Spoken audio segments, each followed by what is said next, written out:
Bonjour, bonjour, j'espère que tu vas bien. Que faire face à un client qui négocie ses prix? C'est ce que je te propose de voir dans cette vidéo qui va être composée en deux parties.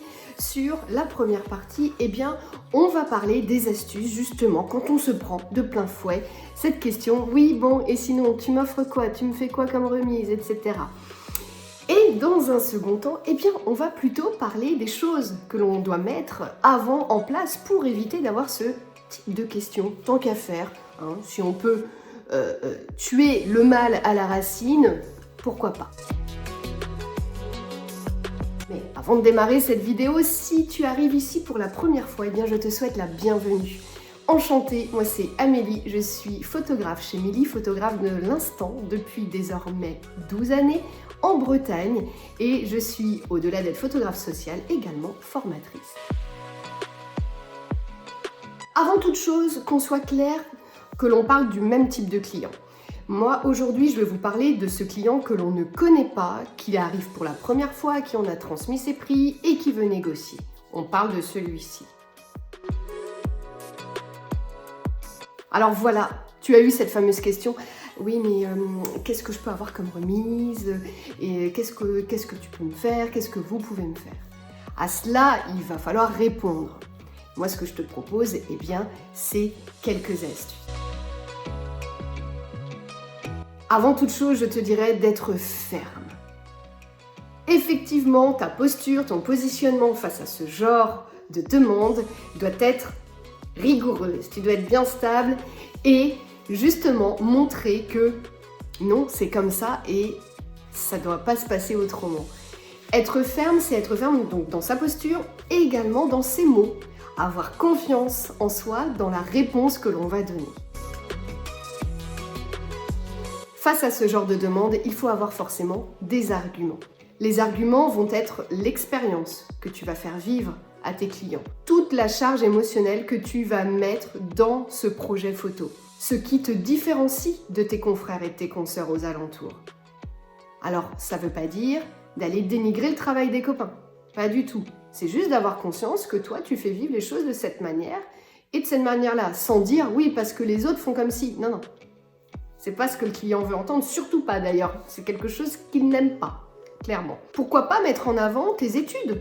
Parce que si tu démarres dans ce métier, peut-être que tu sors de l'école. Mettre en avant tes études en disant, voyez, rassurez-vous, moi je maîtrise tout ça parce que j'ai appris et je sais faire. Ou alors, à contrario, ça fait quelque temps que tu t'es installé, ou je sais pas, 1 an ou 2, et puis justement parler de ton expérience en tant que photographe. T'as pas forcément fait d'études en photographie, c'est pas grave, tu as l'expérience du terrain, donc ça il faut le mettre en avant. En te donnant tous ces arguments, qu'est-ce que je veux te faire prendre conscience? Tout simplement qu'il faut que tu montres la valeur de ton travail à ton client. Qu'il ait conscience que oui, effectivement, ça coûte tant de vivre une séance photo chez toi.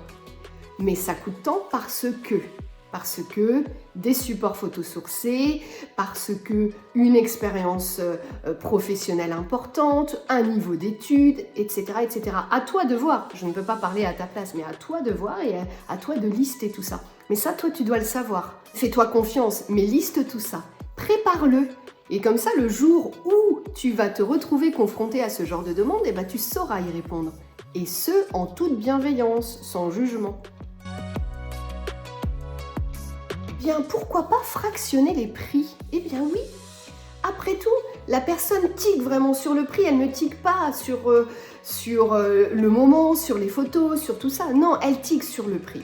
Ça peut s'entendre, pas de problème. Écoutez, pourquoi pas vous proposer de fractionner le prix. Vous allez me payer d'abord un acompte, puis pourquoi pas un deuxième acompte et le solde le jour de la prestation. La pilule passe mieux. Et la personne peut-être n'aurait pas osé le demander, mais vous êtes force de proposition et vous lui dites, écoutez, pas de problème, mais moi je vous propose ça, comme ça vous allez pouvoir vivre avec moi cette belle séance photo. Je t'ai donné quelques astuces pour répondre à ce genre de demande de remise. Mais tant qu'à faire, est-ce qu'on ne pourrait pas mettre en place tout un tas de choses pour éviter tout simplement d'avoir ce genre de demande? C'est ce que je te propose dans cette deuxième partie. Alors déjà, très clairement, il faut avoir une très bonne communication, que ce soit à l'oral ou à l'écrit. Il faut être transparent, clair, concis et précis pour que la personne se dise « Bah non, j'ai pas de questions, quoi, tout est clair, c'est nickel, je sais à quoi m'en tenir. » Alors pour ça, à l'écrit, bah, tu t'entraînes, tu écris ton mail pour répondre à une demande. Ou à l'oral, eh bien à l'oral c'est pareil. Moi je t'invite à t'entraîner et à écrire toute une trame narrative de réponse à une objection, ce qu'on appelle une objection prix, tout simplement. Plus ton discours sera fluide, plus tu seras stable et ferme si toutefois tu te retrouves nez à nez avec « Oh, mais je veux une remise ». Tu vois, le fait d'avoir un discours qui est clair et précis dans ta tête que tu as appris, eh ben ça marche. Alors, peut-être que tu vas me dire « Non, mais là, tu vas me transformer en commercial ». Eh bien oui, parce que t'as beau être le meilleur des artistes et le plus grand des photographes et le plus incroyable, si tu ne sais pas vendre ton travail, ça ne sert à rien. Alors oui, très clairement, si tu n'en avais pas conscience et que tu débutes dans le métier de la photographie, il faut aussi que tu aies une casquette de commercial. Et il faut accepter. Et il faut le prendre plutôt comme un jeu. Alors c'est pour ça que je te donne des trucs et astuces aujourd'hui pour mieux vivre tout ça et peut-être te faire vivre les choses plus comme un jeu dont la finalité est laquelle? Elle sera positive ou négative. Si elle est positive, c'est top. Si elle est négative, c'est pas grave. Il n'y a pas mort d'homme. Il faut que tu sois convaincu par ce que tu vends. Si toi tu n'es pas convaincu, comment veux-tu convaincre l'autre? C'est pas possible.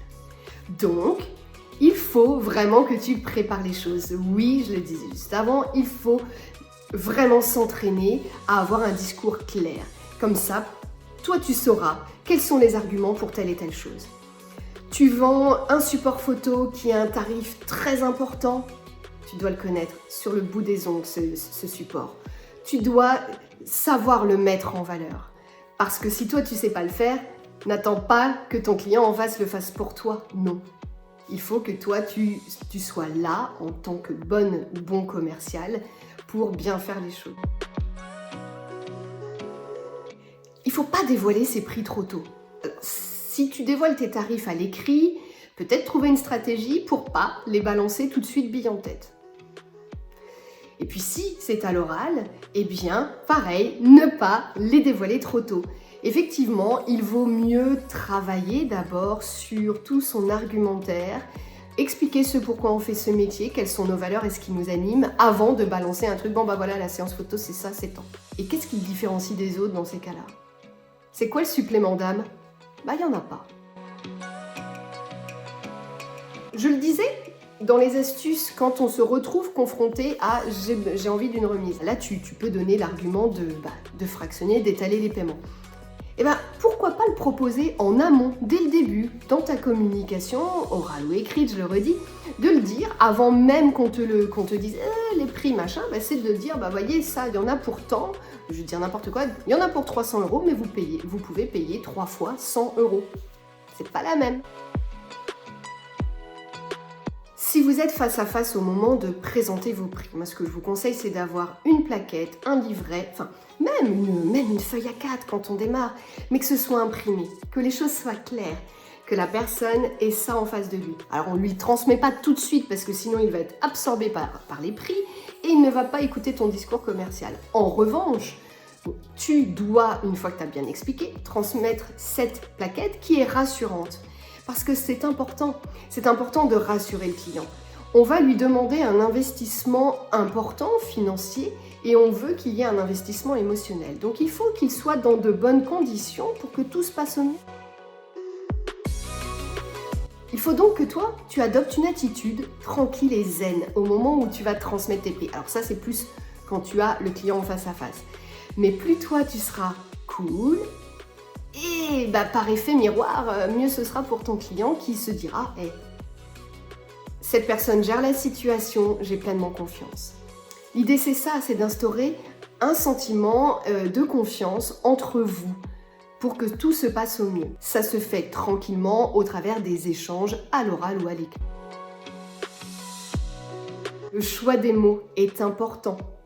Plutôt que de parler de prix, Il faudrait peut-être utiliser d'autres mots, comme le mot valeur ou investissement.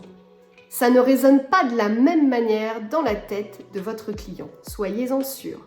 Ça le positionne différemment. Alors tout ce que je te dis là, ça va peut-être te faire un peu peur. Et tu vas peut-être te dire, oups, il va falloir que je me transforme et que je devienne un commercial, tout ce que je déteste. Parce que très souvent, les commerciaux n'ont pas la cote. C'est bien dommage. Parce que je l'ai déjà dit, tu feras le meilleur des travails, si tu n'es pas un bon commercial, tu n'y parviendras pas. Et on peut le dire, il y a beaucoup de très bons commerciaux dans ce métier qui font un travail qui n'est pas incroyable. Et ils s'en sortent, bah oui, parce qu'ils savent vendre. Ce n'est pas un mal que d'être un bon commercial. Moi, ce que je te propose, c'est vraiment de le voir comme un jeu. En plus, ce jeu, tu ne le joues qu'avec toi-même. Donc, tu ne peux pas perdre. On ne perdra pas face à soi-même. L'idée, c'est vraiment que tu prennes ça comme un jeu qui va te faire grandir, qui va te faire mieux gagner ta vie et qui va te faire vivre des choses incroyables. Ce qui compte avant tout, c'est ta relation avec l'autre. Plus tu seras sympathique avec lui, mieux ce sera. Qu'on se le dise, humainement, on demandera moins facilement une remise à quelqu'un que l'on apprécie plutôt qu'un illustre inconnu qui n'attire pas du tout notre sympathie. Alors oui, tout ce que je vous dis, c'est très marketing et je l'entends vraiment, ça peut vous faire peur. Mais il va falloir passer cette peur. Parce que sinon, vous allez faire comme bon nombre d'entreprises, au bout des 3 ans, ciao, vous allez plier bagage. Alors oui, je suis violente dans mes propos, sauf que c'est vrai. Être photographe, c'est être un bon commercial. Être fleuriste, c'est pareil. Être coiffeur, c'est pareil. Être architecte, tout. Voilà, à partir du moment où tu es à ton compte, tu dois être aussi, avoir cette casquette de commercial. Et puis tout un tas d'autres, bien évidemment. Il va donc falloir travailler là-dessus si c'est quelque chose que tu ne maîtrises pas suffisamment. Et bien sûr, pourquoi pas me faire un peu de promo ? Eh bien, sache qu'on travaille bien évidemment sur ça en accompagnement personnalisé. Alors, si tu as envie d'en savoir plus et pourquoi pas que je te crée un programme complet et personnalisé, eh bien, n'hésite pas à m'envoyer un petit mail. C'était une vidéo très dense, j'espère qu'elle vous a plu. J'ai essayé de vous donner un maximum d'astuces, vous donner aussi toute la résultante de mes 12 années d'expérience. Donc j'espère que ça vous aidera. N'hésitez pas à le dire en commentaire. Si tu es encore là, c'est le moment du mot de la fin qui aujourd'hui sera le mot cuisine. Voilà! Je te remercie infiniment d'avoir regardé cette vidéo. N'hésite pas à la commenter, à la partager, à faire voyager ces mots qui pourront peut-être aider d'autres personnes. On se retrouve la semaine prochaine pour de nouvelles aventures. Et en attendant, je te dis à très vite, ici, là-bas ou ailleurs, qui sait. Ciao!